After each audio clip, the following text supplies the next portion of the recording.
Hey, Ishumi from Overdrive, and you're looking at an engine. Do you know what engine that is? That's the new Royal Enfield parallel twin. Finally confirmed, it's a 650cc parallel twin, not a 750 like everybody speculated. The reason for the difference in the displacement is Royal Enfield says, and I would tend to agree, that 750 may be a jump too big for a 500cc customer upgrading. 650 allows them to access all kinds of customers, people who are used to big machines as well as people who are new to big machines and don't want something very challenging. That's also the reason why the power and the torque outputs are relatively modest for an engine like this. To give you a reference, if you were to take a 600cc inline 4 or 650cc inline 4 like the CBR 650F, you're talking 90 PS. If you take a very, very powerful single cylinder 650 like say the KTM 690 Duke, you're talking 75, 80 PS. If you look at the Ninja 650 as an example, you're still in the 68, 65 PS range. That makes 47 PS at 7,000 RPM.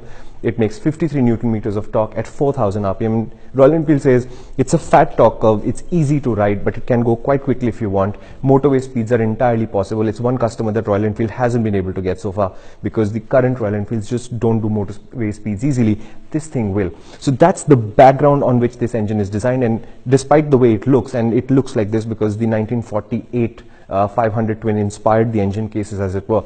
Despite the way it looks, it's a thoroughly modern engine. So that's an 8-valve head SOHC configuration. It's got a slip assist clutch to ensure that the lever effort is low. The alternator is oversized so that when Royal Enfield when Royal Enfield introduces genuine accessories, they can be powered by the engine itself. In that way, it's a completely modern engine, and it's obviously the newest engine. As I say this to you, we are 2 days to go to the Milan show, and we believe that Royal Enfield will show 2 motorcycles powered by this engine at the Milan show. Both will be pre-production prototypes, and the final motorcycles will only see the light of day in April 2018. That's the intended plan. Royal Enfield says the international rollout will be slow. It will take place throughout the year 2018.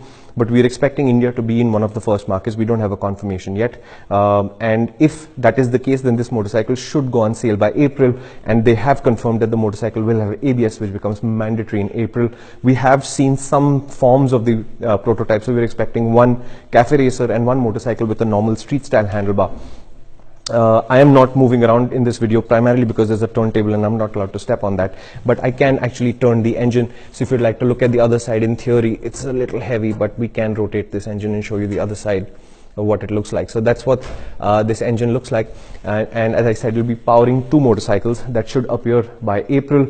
Royal Enfield is talking about these engines and the motorcycles being accessible. There is a pricing element to that, there is a power element to that, which we've already talked about. So if they're made in India, their prices should be really good.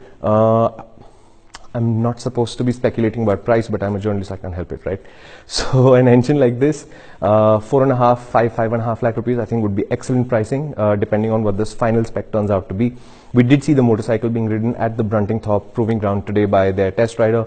It looks good, it sounds good, and that's the story that we know so far. Watch out for more coming from the Milan show live as this thing is revealed. I think it's set for about 8:30 p.m. India time on Tuesday. These stories are going live, of course, right now, and expect this engine to power a lot more Royal Enfields in the future. So first we have 2 motorcycles that I think will be there, the Cafe Racer and the normal.